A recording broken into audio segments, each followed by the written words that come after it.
नमस्कार. आज आपण जीवाणूंमुळे होणाऱ्या रोगांवर जरा नजर टाकणार आहोत. एक प्रकारचा स्टडी गाईडच समजा, जो परीक्षेसाठी किंवा अगदी सहज माहितीसाठी खूप उपयोगी पडेल. सुरुवात करूया एका अगदी सोप्या पण महत्त्वाच्या प्रश्नानं. हे जे जगातले सगळ्यात लहान जीव आहेत, जे आपल्याला डोळ्यांनी दिसत सुद्धा नाही आहेत, ते आपल्यासाठी इतके मोठे धोके कसे काय बनतात? याचं उत्तर आपल्याला या सगळ्या आजारांच्या मुळापर्यंत घेऊन जाईल. तर आज आपण काय काय बघणार आहोत? आधी जीवाणू म्हणजे काय ते समजून घेऊ, मग श्वास, पोट आणि त्वचेवर परिणाम करणारे आजार पाहू, आणि सगळ्यात शेवटी या सगळ्यांपासून वाचायचं कसं हे बघू. चला तर सुरू करूया. चला तर, पहिला टप्पा जीवाणूंची ओळख करून घेऊया. म्हणजे हे अदृश्य हल्लेखोर आहेत तरी कोण ते समजून घेऊया. जीवाणू म्हणजे काय? असं समजा की आपलं शरीर एक एकदम परफेक्ट चालणारा मशीन आहे, आणि जीवाणू म्हणजे त्या मशीनमध्ये घुसलेला एखादा छोटासा पण त्रासदायक खडा, जो आत शिरून सगळा कारभारच बिघडून टाकतो. आणि हा जो बिघाड होतो ना, त्यालाच आपण आजारपण म्हणतो. बरं, आता वळूया अशा आजारांकडे जे थेट आपल्या श्वासावरच हल्ला करतात. विचार करा, श्वास घेणंच जिथे कठीण होऊन बसतं. इथे 2 महत्त्वाचे आजार आहेत. पहिला म्हणजे क्षयरोग, ज्याला आपण टीबी म्हणतो. हा सरळ आपल्या फुफ्फुसांवर हल्ला करतो. त्याची लक्षणं साध्या खोकल्यासारखी वाटू शकतात, पण थुंकीतून रक्त येणं हे गंभीर लक्षण आहे. पण चांगली गोष्ट ही की जन्मानंतर दिली जाणारी BCG लस यापासून आपलं संरक्षण करते. आणि दुसरा आहे न्यूमोनिया. यात फुफ्फुसांमध्ये इन्फेक्शन होतं आणि श्वास घेणं म्हणजे एक मोठी लढाईच होऊन जाते. श्वासमार्गाचे आणखी 2 आजार म्हणजे घटसर्प आणि डांग्या खोकला.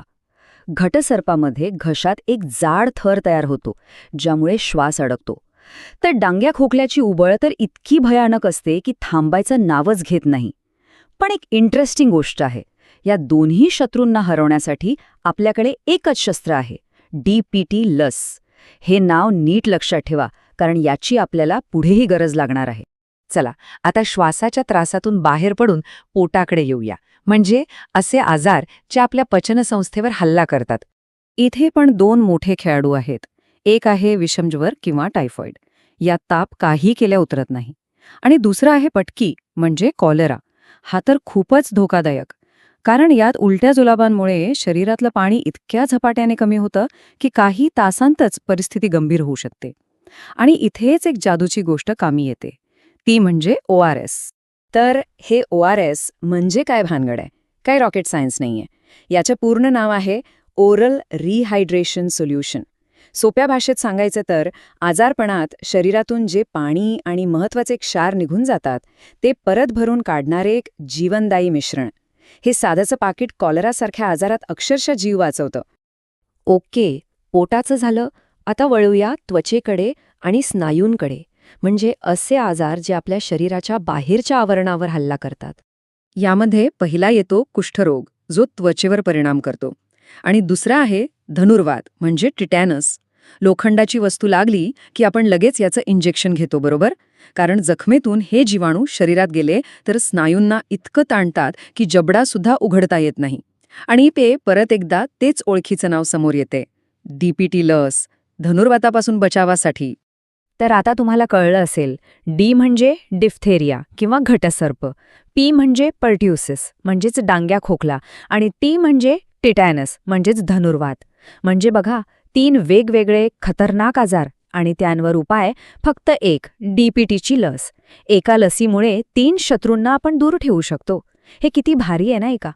चला तर, आता सगळ्यात महत्त्वाच्या मुद्द्याकडे येऊया, प्रतिबंध. म्हणतात ना, इलाज करण्यापेक्षा काळजी घेतलेली बरी. तेच इथे लागू होतं. ठीक आहे, तर मग सुरुवात करूया आपल्या पहिल्या 3 विषाणूंपासून. पहिला आहे पोलिओ. हा पोलिओ व्हायरस नावाच्या विषाणूमुळे होतो. याची लक्षणं बघा. ताप येतो, हातपाय कमजोर होतात म्हणजे लुळे पडतात. पण घाबरण्याचं कारण नाही, कारण यावर साल्क आणि सेबिन नावाच्या लसी आहेत ज्या खूप प्रभावी आहेत. पुढचा आहे देवीचा आजार, ज्याला स्मॉलपॉक्स म्हणतात. हा व्हायचा व्हेरिओला व्हायरसमुळे. याची लक्षणं होती ताप आणि अंगावर पुरळ येणं. पण एका खास लसीमुळे या आजाराचं आता जवळजवळ उच्चाटन झालंय. ही खूप मोठी गोष्ट आहे नाही का? आता बघूया कांजण्या. हा व्हॅरिसेला झोस्टर नावाच्या विषाणूमुळे होतो. यातही ताप येतो आणि पोटपाठीवर पाण्याने भरलेले फोड येतात. पण एक महत्त्वाची गोष्ट, आपल्या माहितीनुसार यावर अजून तरी कोणतीही प्रतिबंधात्मक लस उपलब्ध नाहीये. चला आता पुढच्या काही विषाणूंबद्दल जाणून घेऊ आणि त्यांच्यापासून बचावाचे मार्ग पाहूया. पुढचा आजार आहे हेपेटायटिस. याचे ना ABCDE असे वेगवेगळे प्रकार आहेत. यात डोळे पिवळे पडतात, लघवी गडद पिवळी होते, भूक लागत नाही. पण चांगली बातमी ही आहे की यापैकी हेपेटायटिस A आणि B या प्रकारांवर लसी उपलब्ध आहेत. आता रेबीज हा एक खूप गंभीर आजार आहे जो रॅबिडो व्हायरसमुळे होतो. याची लक्षणं पण तशीच गंभीर आहेत. ताप, डोकेदुखी आणि सगळ्यात महत्त्वाचं म्हणजे पाण्याची भीती वाटते, ज्याला हायड्रोफोबिया म्हणतात. म्हणूनच यापासून बचावासाठी लस घेणं अत्यंत गरजेचं आहे. आता एड्स हा HIV म्हणजे ह्युमन इम्युनोडेफिशियन्सी व्हायरसमुळे होतो. यात वजन कमी होणं, महिनाभर ताप राहणं अशी लक्षणं दिसतात. कांजण्यांसारखंच यावरही प्रतिबंधात्मक लस अजून उपलब्ध नाहीये. चला आता आपल्या यादीतल्या शेवटच्या 3 विषाणूंकडे वळूया. स्वाईन फ्लूबद्दल तर आपण ऐकलं असेलच. हा H1N1 व्हायरसमुळे होतो. ताप, खोकला, डोकेदुखी ही याची सामान्य लक्षणं आहेत. इथे प्रतिबंधासाठी लसीऐवजी उपचारासाठी टॅमीफ्लू नावाचं औषध दिलं जातं, हे लक्षात घ्या. आता गालफुगी नावाप्रमाणेच ह्यात गाल सुचतात. पॅरामिक्सो व्हायरसमुळे हा आजार होतो. अन्न गिळायला सुद्धा त्रास होतो. पण यावर एक खूप इंटरेस्टिंग लस आहे, MMR. ही एकच लस 3 वेगवेगळ्या आजारांपासून आपलं संरक्षण करते. आणि त्या MMR लसीने टाळता येणारा दुसरा आजार म्हणजे गोवर. हा मिझल्स व्हायरसमुळे होतो. यात ताप येतो आणि मग अंगावर पुरळ उठतात. म्हणजे बघा, एक MMR लस गालफुगी आणि गोवर दोन्हीपासून बचाव करते. किती सोपं झालंय ना? तर आपण इतके सगळे विषाणू पाहिले. आता बोलूया त्या एका गोष्टीबद्दल जी या सगळ्यांवर एक प्रभावी उपाय आहे, आणि ती म्हणजे लसीकरण. हे बघा, इथे अगदी स्पष्ट दिसतंय. आपण ज्या आजारांबद्दल बोललो त्यापैकी पोलिओ, देवी, हिपॅटायटिस, रेबीज, गालफुगी, गोवर या सगळ्यांवर लसी उपलब्ध आहेत. म्हणजे लसीकरण हे विषाणूंविरुद्ध लढण्याचं आपलं किती मोठं शस्त्र आहे हे लक्षात येतं. पण मग या लसी काम कशा करतात? एकदम सोपं आहे. लस म्हणजे काय, तर त्या विषाणूचा एक अतिशय कमकुवत किंवा मृत अंश असतो. तो आपल्या शरीरात गेल्यावर आपली रोगप्रतिकारक शक्ती त्याला ओळखायला शिकते आणि त्याच्याशी लढण्यासाठी अँटीबॉडीज नावाचे सैनिक तयार करते. म्हणजे भविष्यात जेव्हा खरा शक्तिशाली विषाणू हल्ला करतो तेव्हा आपलं शरीर त्याला लगेच ओळखतं आणि आधीच तयार असलेल्या सैनिकांच्या मदतीने त्याला हरवतं. आणि हे सगळं आपल्याला आजारी न पाडता होतं.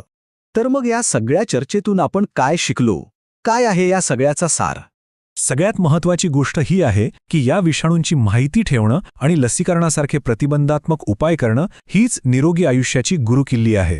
ज्ञान आणि योग्य वेळी केलेली कृती या 2 गोष्टी खूप महत्त्वाच्या आहेत. आणि जाता जाता एक विचार. विज्ञान रोज प्रगती करतंय. मग भविष्यात आपल्याला आणखी कोणकोणत्या आजारांपासून वाचवण्यासाठी नवीन लसी उपलब्ध होऊ शकतील? विचार करण्यासारखी गोष्ट आहे, नाही का?